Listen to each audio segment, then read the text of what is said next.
একটিকে অন্যটি থেকে সম্পূর্ণরূপে পৃথক করা যায়, তাহলে তাদেরকে প্রধান বা মাস্টার হরাইজন বলা হয়। প্রায় সকল মৃত্তিকার প্রোফাইলের 2 বা ততোধিক মাস্টার হরাইজন থাকে।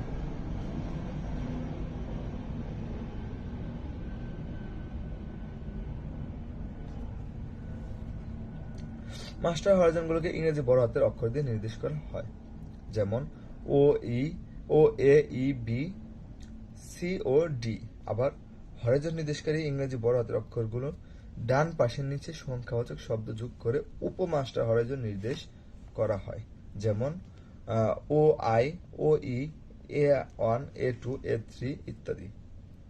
কোনো একটি হরাইজনকে তখনই মাস্টার হরাইজন বলা হয় যখন এই বৈশিষ্ট্যসমূহ সুস্পষ্টভাবে শনাক্ত করা যায় এবং তাদেরকে নির্ভুলভাবে প্রমাণ করা যায়, পরিমাপ করা যায়।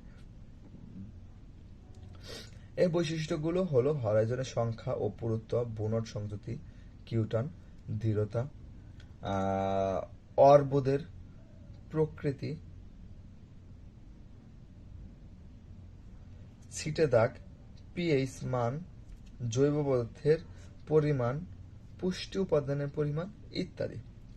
সুতরাং যে হরাইজনে উপরের এ বৈশিষ্ট্যগুলো থাকে, এই বৈশিষ্ট্যগুলোকে মাঠে সুস্পষ্টরূপে চিহ্নিত করা যায় এবং মাঠে ও গবেষণাগারে নির্ভুলভাবে পরিমাপ করা যায়, তাদেরকেই মাস্টার হরাইজন বলা হয়।